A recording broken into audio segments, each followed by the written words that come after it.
All right, everyone. I'm so excited for today's podcast. I have on Heather Knezic, and I found her online. She is a labor nurse and a mom of three, and she just loves empowering moms through motherhood as her experience of a and delivery nurse, and then through her own journey of becoming a mom and just really spreading that knowledge. So I'm really excited to dive in with her today because we are going to talk about how to have an empowered birth in a hospital setting, and also learning maybe some things that you might be like, well, what if they say I need this? What if they say I need that? And I don't know if I can say no.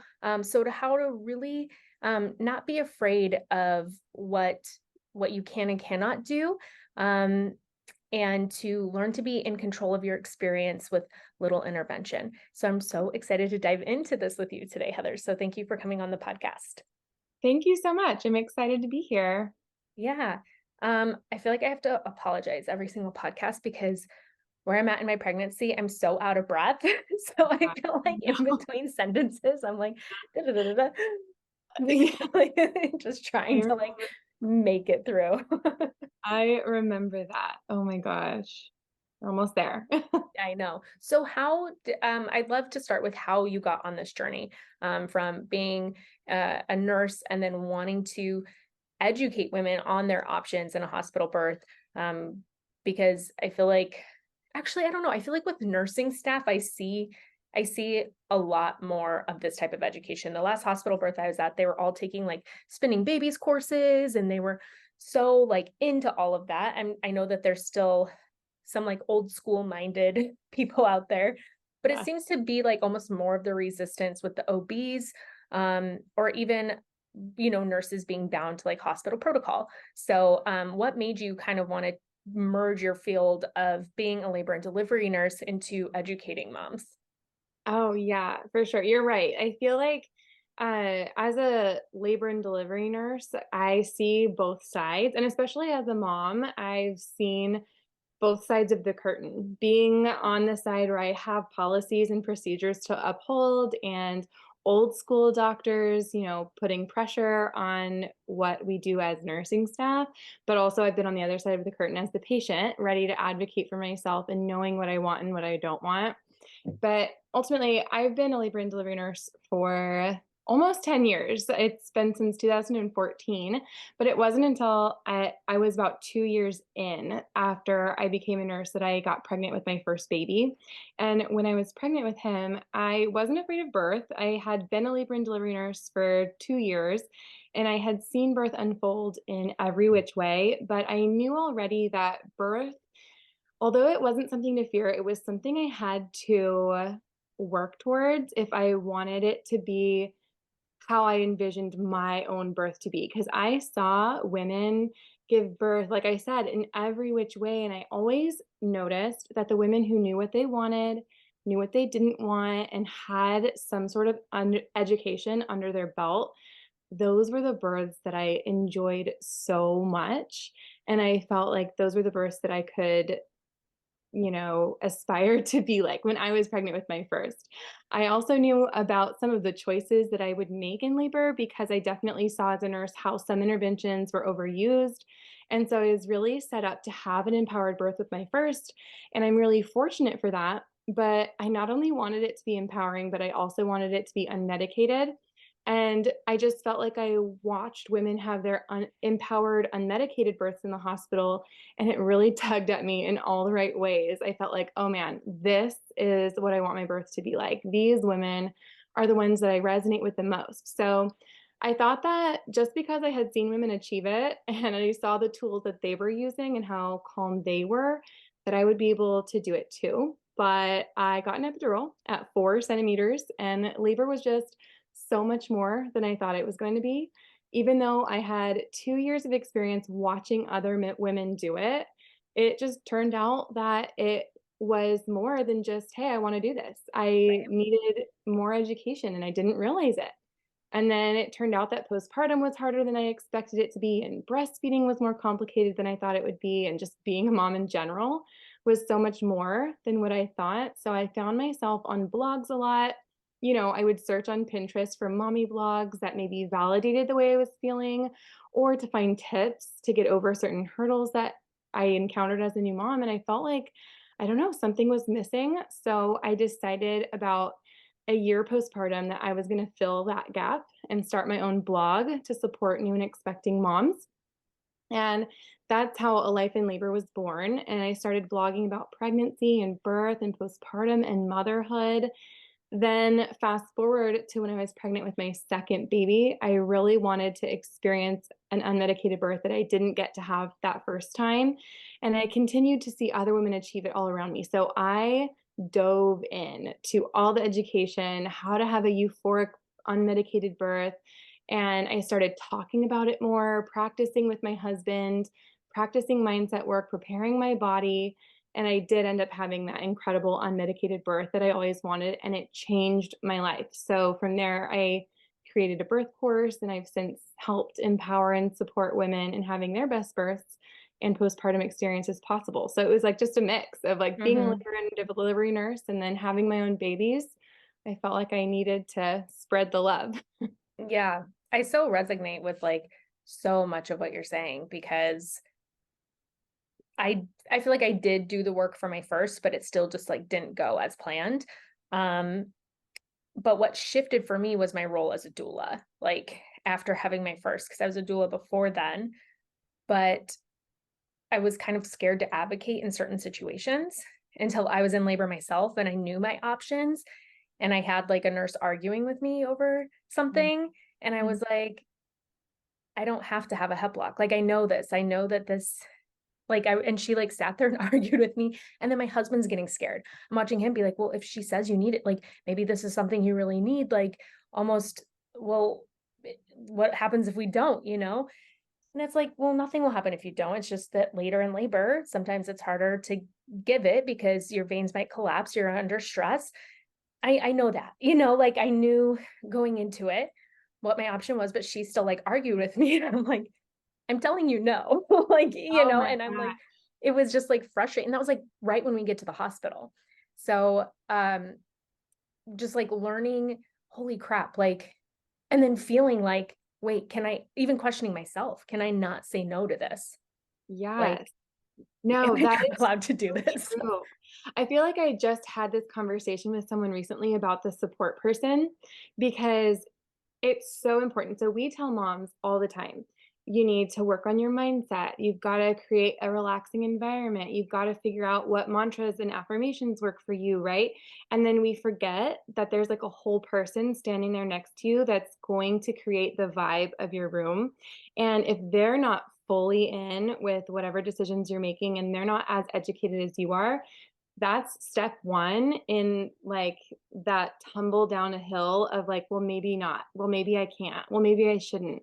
And so when you prepare for birth, it's not just you, it's whoever's supporting you too, because that happens all of the time in labor and delivery Yeah. where mom has a goal and mom knows why she has that goal or what she's going to do to create that outcome that she wants. But she gets that first push back from whoever it is in the hospital setting, and her support person, her or whoever's in the room with her just doesn't feel necessarily comfortable. And that's the first step in it all kind of going out the window. Right, right. Agreed. And that's like something I feel like I've been like preaching about more and more lately is like your partner has to know how to advocate for you. And I had just done an episode last a couple weeks ago about hypnobirthing, and she was saying that with her second birth, her husband was like more empowered, and she was like, I don't want these straps. I don't want them on me.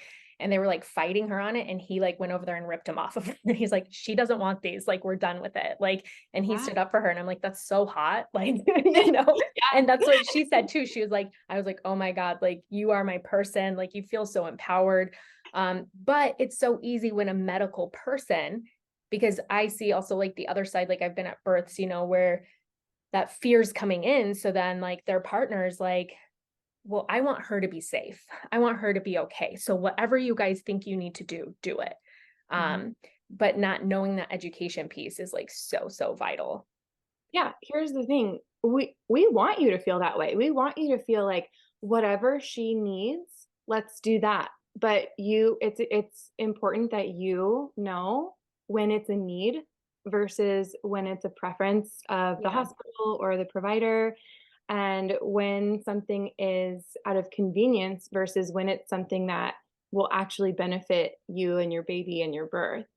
So yeah, I love it when partners are right there by their side saying, this is what we want, this is what we envision for our birth, but I want to make sure they're as safe as possible. And that's why we need birth education so badly, so that you know when you actually need something and when you don't. Like for you, for example, you were saying about the hep block, you knew the risk of having a hep block for your birth and you knew the risk of declining the hep block for your birth, and you made that choice because you were confident in it. And that's the same for any intervention that we can possibly offer to you. If you know the risk and know the benefit and you know an alternative for that intervention, you're golden. Yeah. Well, going in my mind, I was having an unmedicated birth.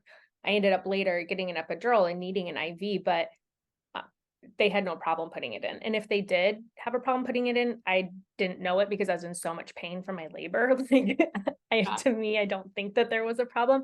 Plus, I usually have like huge veins. Whenever I go get blood, they're like, oh, those are perfect. They just Oh, like go wow. right for it, you know? So I'm like, I usually do. But I did have one instance with when I had my first miscarriage and I ended up in the emergency room, we had like a bunch of different people come in and try to give me an IV or to take, I don't remember what it was, and my veins kept collapsing. And that's like never happened to me before. And I'm already like, so emotional and I was in pain um and my husband was getting pissed. He was like, "Can we get somebody else in here?" Because like two people had tried and like my veins are collapsing and like they can't get it Oh, in or whatever they were doing. And it was so, so stressful. So I think he actually was like, "Can we take a break and then try again? Because like this isn't working." yeah.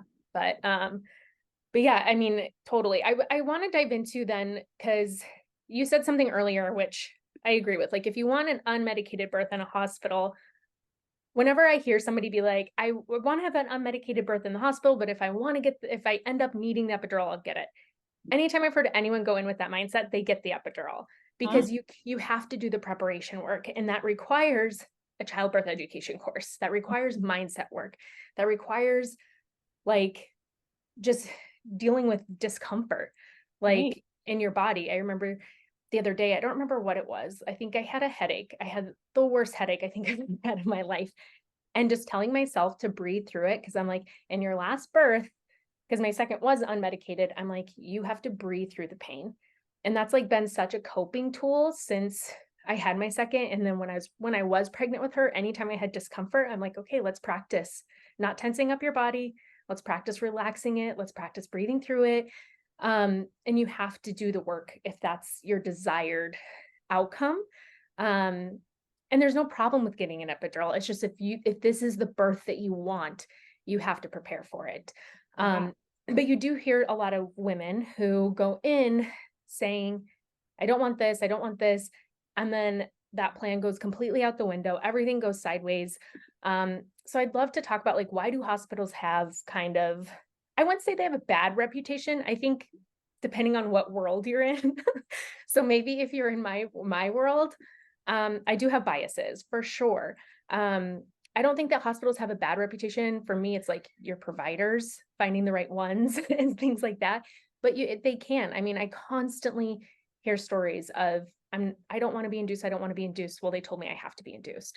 So why do they have a bad reputation for pressuring or manipulating women into interventions that they don't want?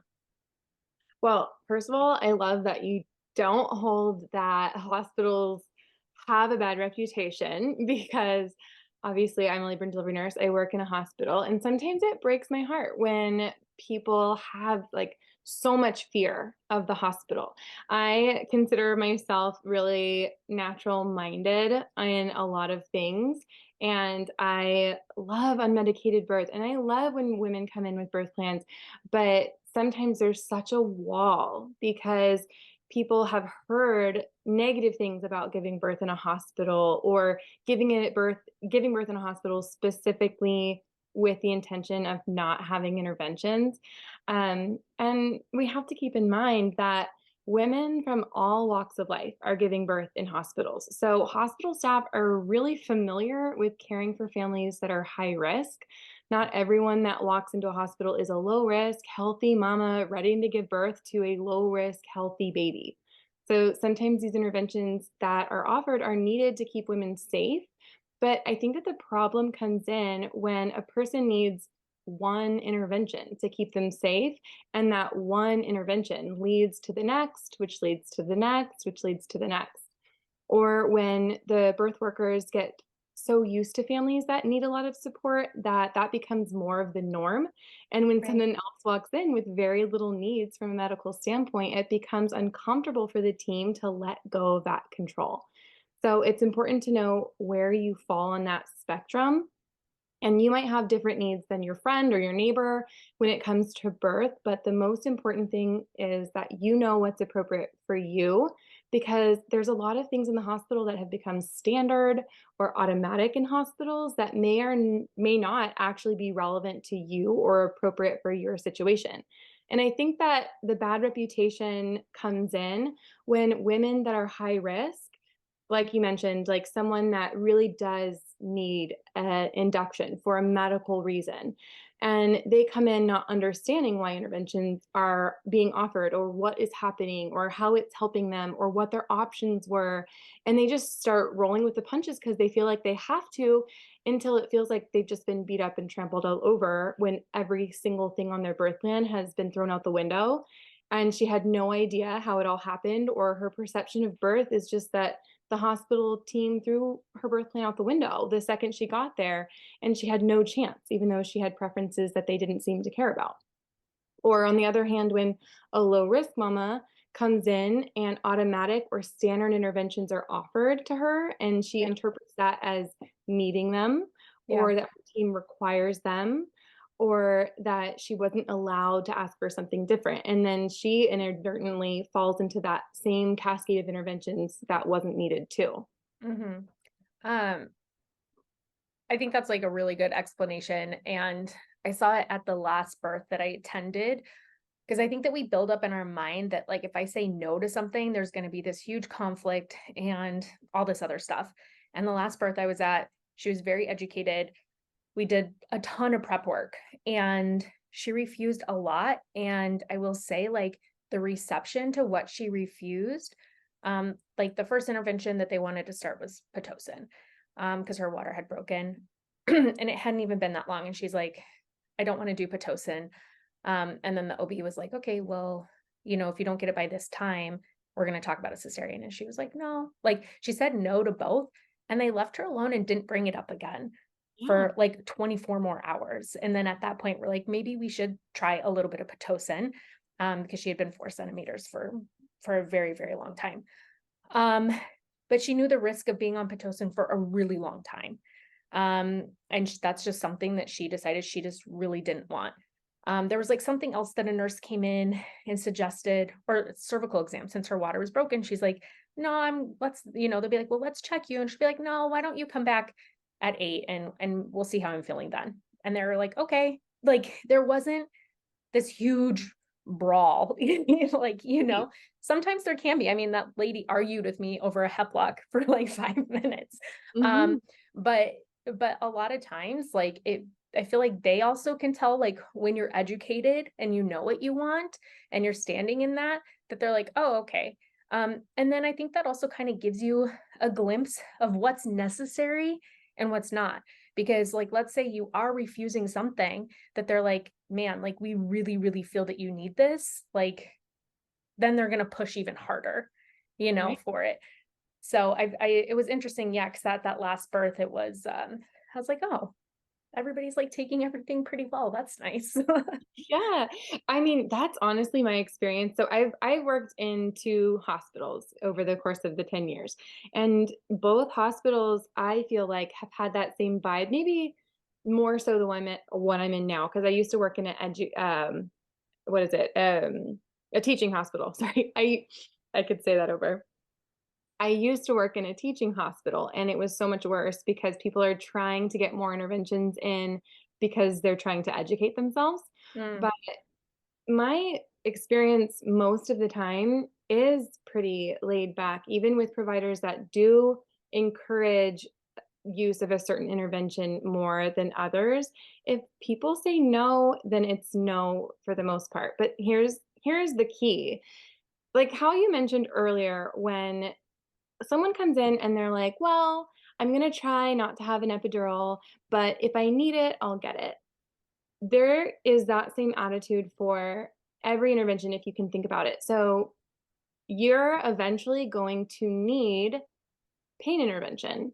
So if you go into birth and you think, well, if I am in pain, then we'll see how it goes and maybe I'll get an epidural. Well, you're going to get one because labor can be very uncomfortable and you're going to want something to help you. So if you don't have other tools in mind and other strategies that you can use, then you're going to get that epidural because you're going to want something to help you. So if you go into labor with a list of tools that can help you manage your pain, like counter pressure or massage or relaxation techniques or anything else, then you're a whole lot less likely to get an epidural.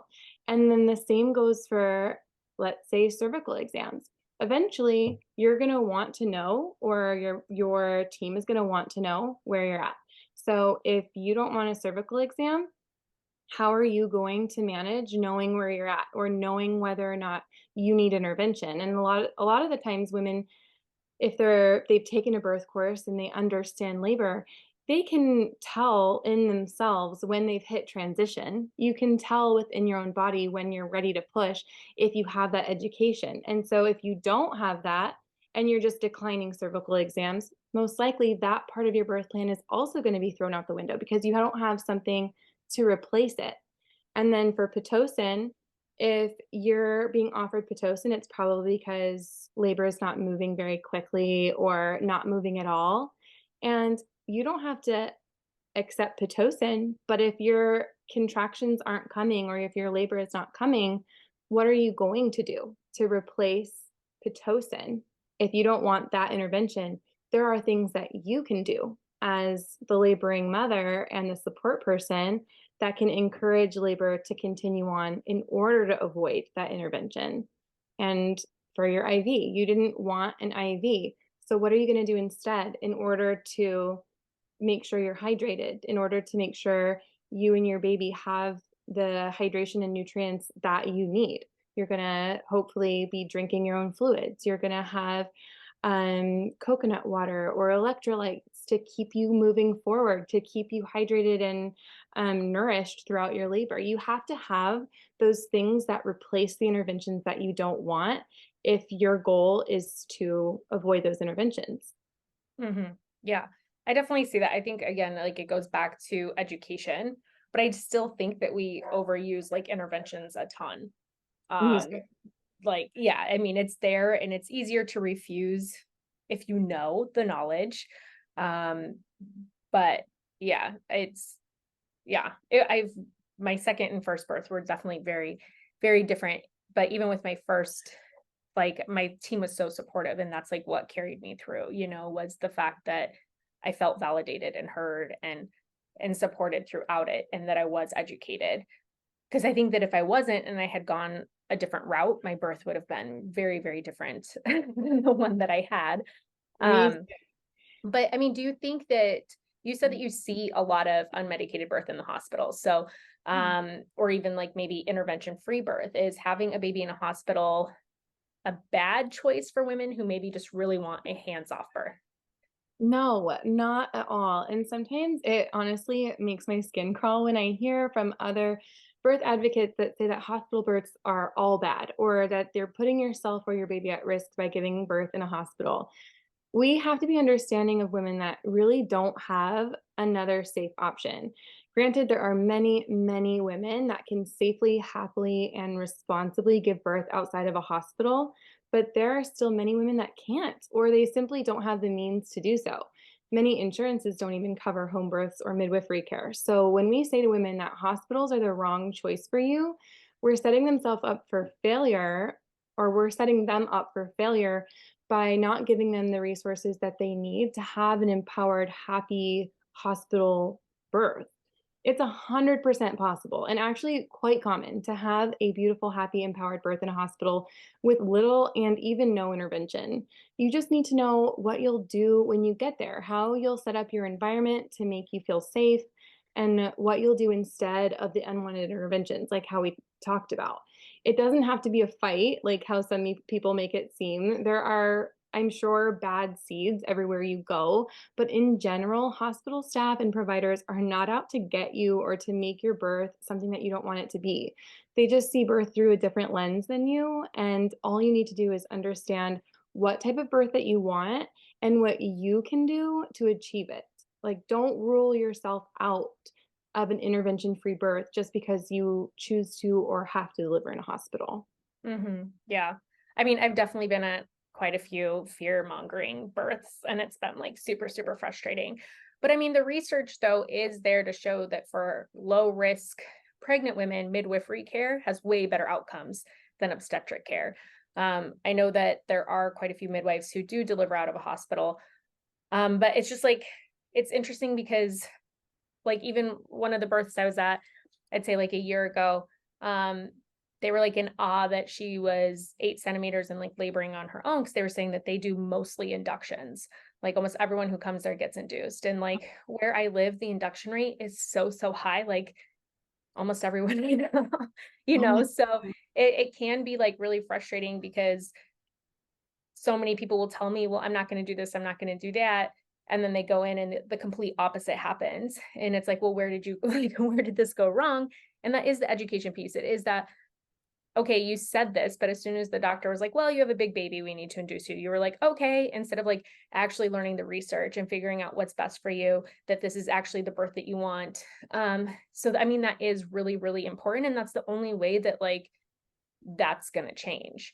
Um, It's like the more people that go in with quote unquote big babies and have vaginal births, then they're like, oh, well, this can be normal versus they have to induce for every big baby that comes in type I thing. think we're on, I really think we are on that track. Like when I first started being a nurse in the labor and delivery setting all the way to now, I think that in general, we are making strides. And I think that what we're doing to advocate for our patients and to advocate for ourselves as the women giving birth, I think it is making a difference because I think over time, more and more has become normal rather than what I feel like used to be every little thing needed intervention, which now I feel like there's a lot more leeway in when someone is being induced or when someone actually needs a C-section. We have much stricter plans in the hospital that I work at for like when to, offer a C-section to someone who has been laboring for a while. It's a lot stricter now than it used to be. It used to be just like, oh, well, it's not working or whatever. Okay, we can go ahead and give you a C-section. And it's changed a lot. So I think that all the work that we're doing to change the narrative, I really do feel like it's working. But women, like you mentioned, just need to realize that education is huge because things are going to be offered to you in labor and delivery, whether it's right when you get there and they offer an IV that you don't want, or whether you want intermittent monitoring and they strap you to the monitors and they just never take them off. You have to be prepared for that to happen. You have to be prepared for them to put these interventions right in front of you and say, this is what's happening. This is what's going to happen. This is what's going on. And you have to have a response for that. If you Right. have education under your belt and you've taken a birth course and you've made a birth plan that's actually a plan and not just a list of Right. preferences, but Right. actually a plan for what you'll do instead, Hmm. you have so much more of a chance to make sure you have that birth that you desire and you can advocate for yourself. Right. I think it's also important to mention that you can have an empowered birth with an epidural, with interventions that happen. I don't want people listening to this be like, well, I plan on getting an epidural or I got an epidural. So, like, do you only have empowered births if it's like an intervention free, unmedicated hospital birth? And that I don't think that that's true at all. Like I said, even with my first, I mean, I had an epidural. It didn't go at all as I planned, but it was still empowered because of the birth team I chose, because of the knowledge that I had, the support that I had. And I myself have been a doula at, I'd say, mostly epidural births. And they are so empowered afterwards because of the validation that they've had, the, again, education. Like, even though the last birth I was at, she didn't want certain things, she planned on getting an epidural, but the other things she was very empowered about. And like, we exhausted every single resource. So like, when she was when her labor just really wasn't going anywhere for a long time. I mean, we were breast pumping, we were moving, we were breast pumping again, we were moving again. We were in every single position that we could possibly be in for an epidural, even all fours, like everything. Um, and we were trying everything, and it would slowly move and then it would stop. And we were, giving it our all. And it wasn't just like, oh, well, you've been at 4 centimeters for a few hours, so let's start this. It was like, no, let's exhaust every single resource. Let's make sure we're trying everything. Let's make sure, okay, let's circle back. How do we feel about this now? What are the pros? What are the cons? And when you have that knowledge, or you have a doula or a sounding board, a good support person there, you can still feel empowered. Like, she felt so amazed with her birth, and that everything went, because it could have gone very differently. Because she's like, they told me I had a big baby. They wanted to induce me early. They wanted to do all these things, and I declined it all. And she was able to, have spontaneous labor and, do all of that. And so it was still empowered. So like, you can have an empowered birth that requires some interventions, or that you plan on getting some sort of medical pain relief. You can still be empowered, but the education piece, I feel, is still so, so important. Yes, 100%. I agree with every single thing that you just said. I reiterate over and over that an empowered birth and an unmedicated birth are two separate things. Yeah. And being empowered is about making choices for yourself and being your own advocate and feeling like how your birth unfolded was the right way for you specifically. So even if you didn't plan for an induction, but you realized at 40 weeks or whatever that you need an induction for your own health, and you accept that intervention being induced, it's because you knew it was the next right step for you. And if you want an epidural because that's how you believe you're going to have a birth without suffering, then you choose an epidural because you are empowered enough to decide that this is the intervention that I need to have my best birth. And it's not about which interventions you choose or which interventions you decline. It's just that you're making those decisions because you are informed of the risks, the benefits, what your alternatives are, and what you're willing to do and what you're willing to not do in order to have the birth that you want. It's definitely not about, well, you have to have it unmedicated or else you're not empowered. Not at all. That was just what I chose for my birth and what you ended up choosing for your second birth.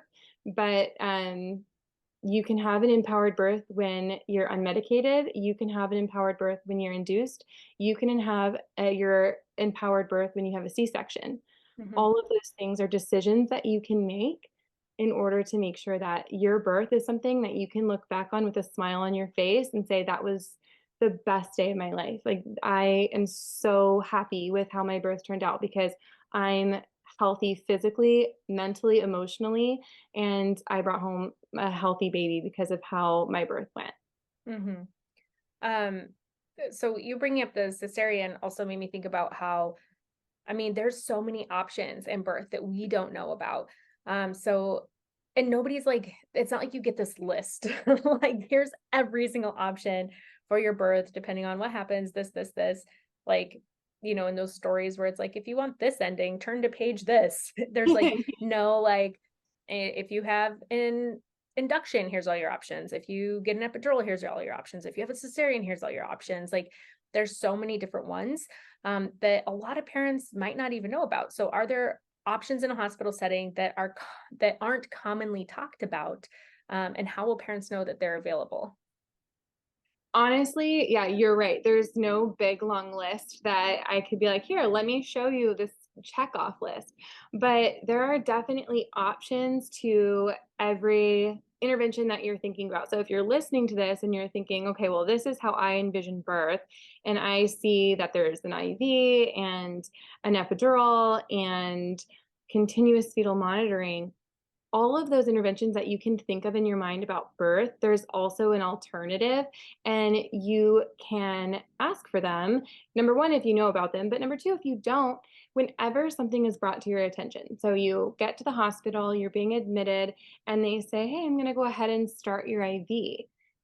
That's intervention number one. And if you don't realize that there's an option to not have that or have something different, ask, well, what do we need this for? What's the benefit of this? What is my body receiving from this intervention? And is there a way that I can modify it? So, automatically in the hospital, oftentimes we'll start the IV and hang a bag of fluids to keep you hydrated. But a lot of people don't realize that, of course, you can decline it altogether, or you can get the IV and attach it to absolutely nothing. And you can just go about your labor with it as a just in case safety net in your arm that isn't receiving anything through it. And then the same goes for the next intervention, which is most often continuous fetal monitoring. If that strap on your belly is making you feel uncomfortable, you feel like you're trapped in the bed, you want to move around, and you don't know what other options that they have there, simply ask, what is the benefit of this? Just like you did with IV, same questions. What is the benefit of this? Is there something I can do to modify this to make it less restrictive? Because there are intermittent monitoring. In some hospitals, they have wireless monitoring. If you're low risk, you're not receiving lots of medications, you can opt for just Doppler tones to monitor your baby. There are different options. And so anytime you run into something, a cervical exam, how is this benefiting me? What is this doing for my labor? What are we learning from this? And is there a way that we can make this less restrictive? Is there a different option? One thing that I'm sure you teach your clients as well, because it's so popular, is the brain. So, like, Mhm. think about your brain anytime you have an intervention offered, whether it's super mild, hardly even an intervention, like changing positions, or something really, really big, like having an operation like a C section. Think of your brain. Ask the question, what is the benefit to me right now? Is there benefits of this that I can't receive through another intervention? And then R is risk. What is the risk of this intervention?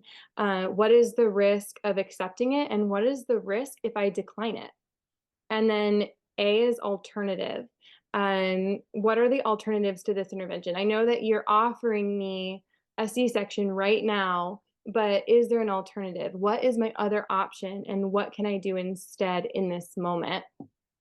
And then I is intuition. What is your intuition telling you? How do you feel about this right now? If this is an intervention that you anticipated having, you're ready to accept it, then that would be a great time to be like, okay, I'm comfortable. But if you're feeling like I feel weird, I feel like I don't need this, they're offering to break my water, but I'm just not ready. What does your intuition tell you? And then the last one is N for needs more time or not now. And if you've gone through the benefits, the risks, the alternatives, and you know what your intuition is telling you, and you need more time, you can ask them, I need more time. Can you come back in 5 minutes? Can you come back in 4 hours?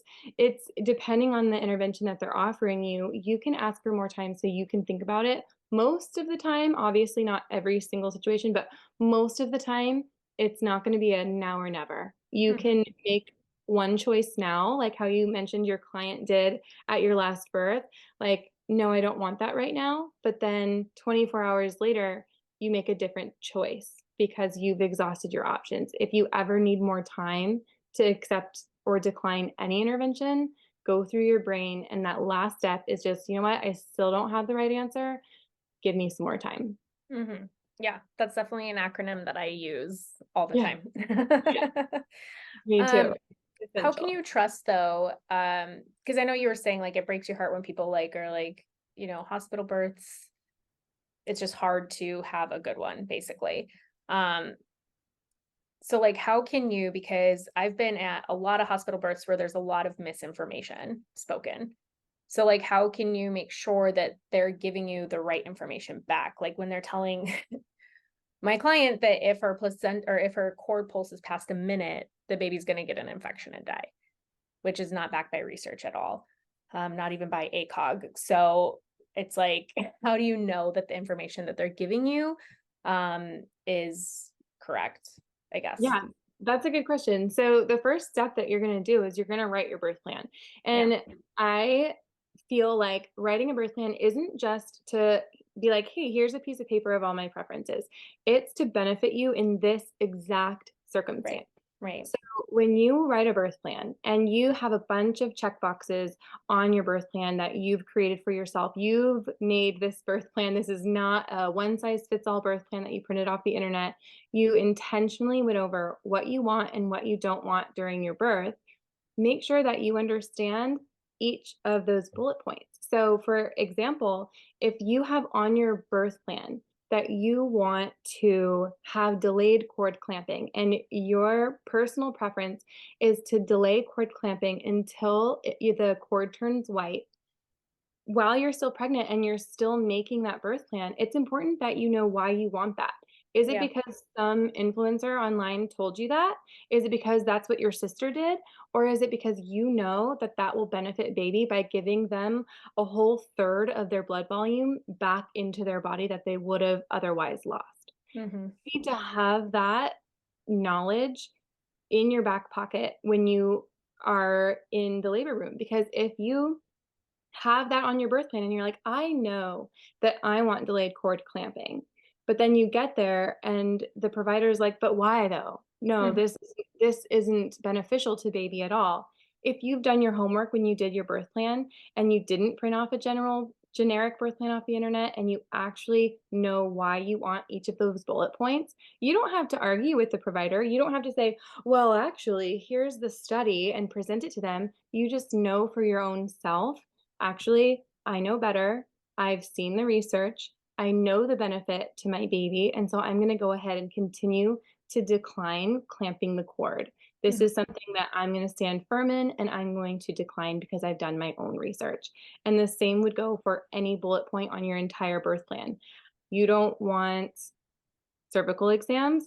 Why? Is it because they just don't sound comfortable, or because you know that the more cervical exams you get, the higher risk for infection in your birth, and then the higher risk for infection, the higher risk for C-section? You understand that that's just step one in the cascade of interventions. And that's why I advocate so strongly for birth plans, because Yeah, it's not just a piece of paper. It's not. right, It's the whole foundation of how you're creating an empowered birth for yourself without expecting your team to just hand it to you. You're doing the work so that you're comfortable and you're confident and you're empowered enough to say, not right now.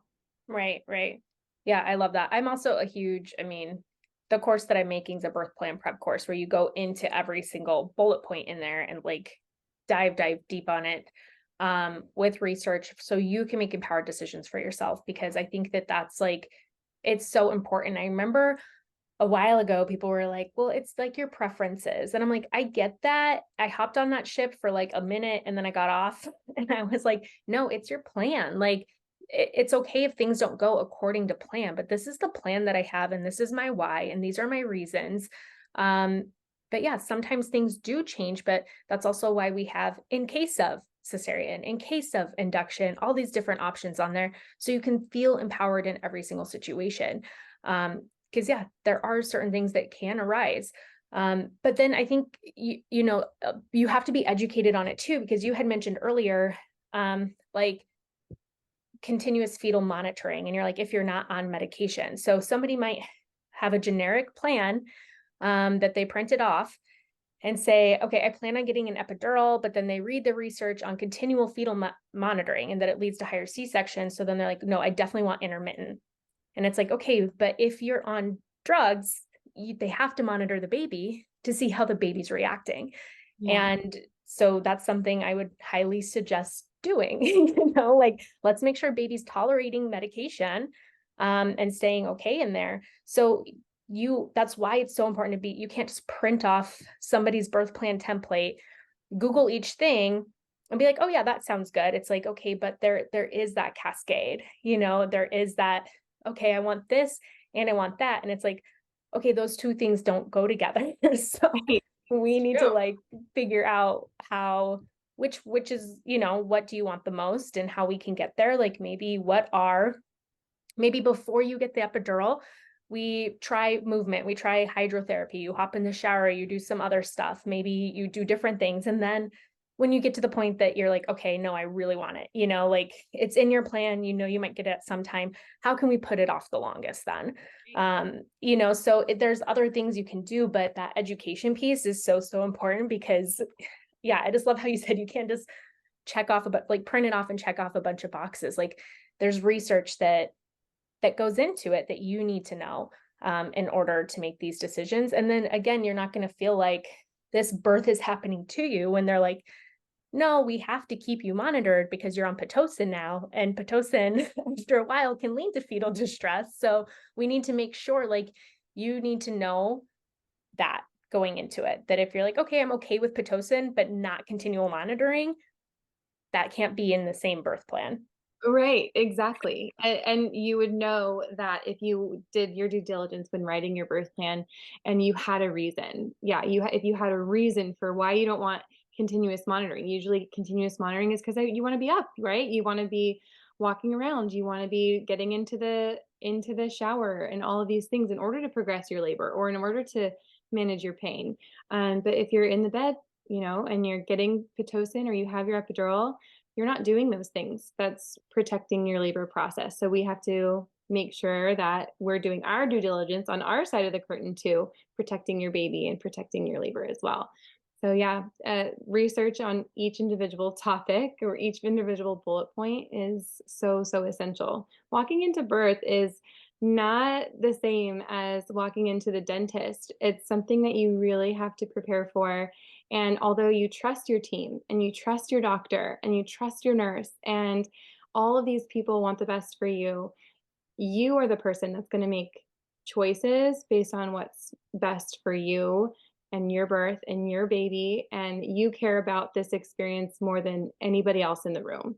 And so your job is just as important as all of theirs. And that's to make sure that you know what to expect, you know what you want, you know what you don't want, and how you're going to get it. Right.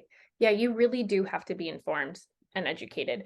And like you were saying with the cord thing too, if they keep offering it and you're denying it, it is just that, again, it doesn't have to like become a fight. It can just be like, I'm comfortable with my decision, thank you. I mean, again, I've been in certain situations where crazy things have been said. But most of the time that's like not how it goes. It's just you being okay with your decisions, Right. um, and you standing firm in them. And, I see it a lot with people who don't want to push on their back, and then the doctor makes them get on their back to push. Mm, So mhm. it's just being like saying no or just not moving, just don't move. Right, right, exactly. They cannot force you. And it is not your job to educate them, right? It's not your job to explain yourself to them. Yeah. It's your job to know why you're accepting or declining something and standing firm if that's what you want, if that's what you're still comfortable with. And you don't have to be like, oh, I get a lot of questions like this. How do I advocate for myself? Or Right. how do I say no? How do I make sure that my doctor isn't pressuring me? And truly, the answer is pretty simple because it's just say no. Don't do Yeah. it. At the end. You don't have to continue to fight back or say, this is why, this is why, this is why, or I want this instead. You can just say no, I don't want that intervention. I'm not going to do that. And that'll be the end of it, You don't have to continue to argue. And when it comes to moving your body, nobody can put hands on you and force you to do something. You can stay on your side. You can stay in all fours. I remember when I delivered my own baby number 3.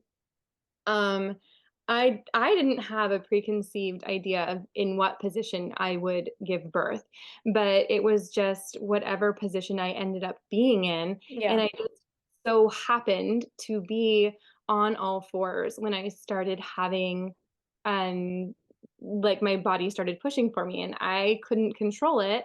And there was absolutely no way you were going to convince me to change that position because my body was stuck Yeah. there. I was stone. You could not move me if you tried. And I remember the nurses, of course, I delivered where I work, and the nurses came in. And I remember hearing one voice in the background, and she was like, "Wait, are we delivering like this?" And then my midwife who delivered me said, "I don't know, it's up to her." So she just, of course, let it be however I wanted it to be. But the nurse was like, "This is not typical. This isn't what we normally do in a hospital. We normally have you on your back. We normally have the stirrups up. We normally have the bed broken down.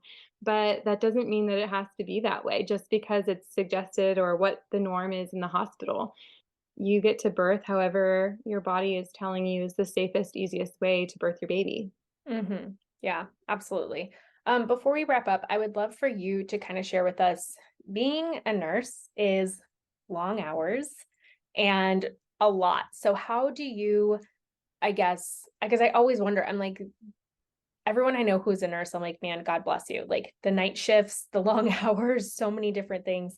Um, how do you maybe make some time with three kids to rejuvenate yourself after these long shifts? Oh gosh, that is hard. That yeah, I don't even know because am I rejuvenated? Maybe not. Yeah. But thank God I am no longer night shift anymore. So my long hours are during daylight, and I just come home and snuggle my babies. I still nurse my daughter to sleep, and I hang out with my husband. There's no real rejuvenating with three kids, but I love it. I love nursing. I love what I do. I tell my husband all the time, we have two boys and a girl, and um it would be such an amazing thing if even just one of my kids became a nurse because I feel like it's the best job in the whole world, especially if you find a area of nursing that you love so much like I do. I feel like I could talk about it all day long. So, hmm Yeah. blessing for And sure. then since the podcast is called Morning Java, how do you take your morning Java? How do you drink your coffee? Oh my gosh, I am a iced espresso kind of girl. I just cut myself off from Starbucks recently, but I'm definitely a Starbucks girl, and iced espresso with like oat milk is my jam. Nice. No sweetener? Yeah, you know what's funny? I sometimes put agave in my coffee. I still do that now, even without having it iced. Sometimes my husband will make me hot coffee in the morning, and all he puts in it is like literally agave syrup and a little bit of half and half. And it's absolutely delicious. If anybody is drinking coffee and feeling really guilty about creamer, I'm Hmm. telling you, try it. Try a little bit of half and half with agave syrup, and it's like this all natural creamer that you will love. Yum. I'll have to look into that. Well, thank you so much for coming on the podcast. Tell us a little bit about where people can find, follow you, and then look into your courses and the education that you provide. Yeah, well, I have a podcast of my own called the Labor Room Podcast. You can find me over there. My website is alifeinlabor.com, and there you'll find my birth courses. My comprehensive birth course is the Empowered Birth Academy, where I educate moms on how to have your most empowered birth. Awesome. Thank you again so much for coming on the podcast. I will have all of that in the show notes for so everyone can find you very easily. And I just want to thank you for your time and expertise today. Thank you so much. It was such a fun combo.